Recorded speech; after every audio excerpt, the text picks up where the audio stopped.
se nos dan los vectores A y B en forma de componente, pero observe cómo el componente z del vector B es la variable k, y se nos pide que busquemos k para que el vector A y el vector B será ortogonal o perpendicular. Para resolver este problema, debemos recordar que si el producto escalar de dos vectores es igual a 0, los dos vectores son ortogonales o perpendiculares. Entonces, en este caso tendríamos un vector A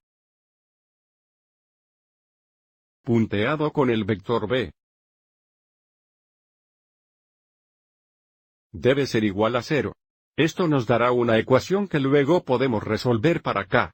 Así que ahora encontraremos el producto punto, que sería 3 veces 5 más negativo 4 veces 3, más 2 veces k. Entonces, una vez más, tendríamos 3 por 5 más negativo 4 por 3. Más 2 veces k, que debe ser igual a 0. Si los dos vectores son ortogonales. Simplificando, tenemos 15 más 12 negativos. Más 2k es igual a 0. Esto sería positivo 3 más 2k es igual a 0.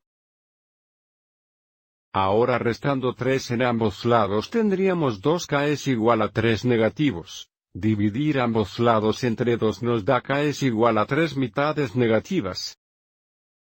Entonces, si k es igual a 3 mitades negativas, el producto escalar es igual a 0 y, por lo tanto, los vectores A y B serían ortogonales. Verifiquemos esto mirando la gráfica del vector A y B en el espacio cuando k es igual a 3 mitades negativas.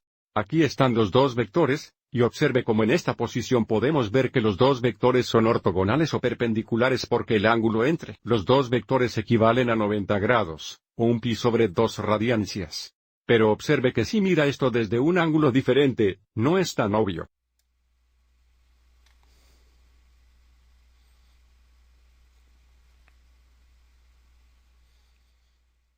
Espero que hayas encontrado esto útil.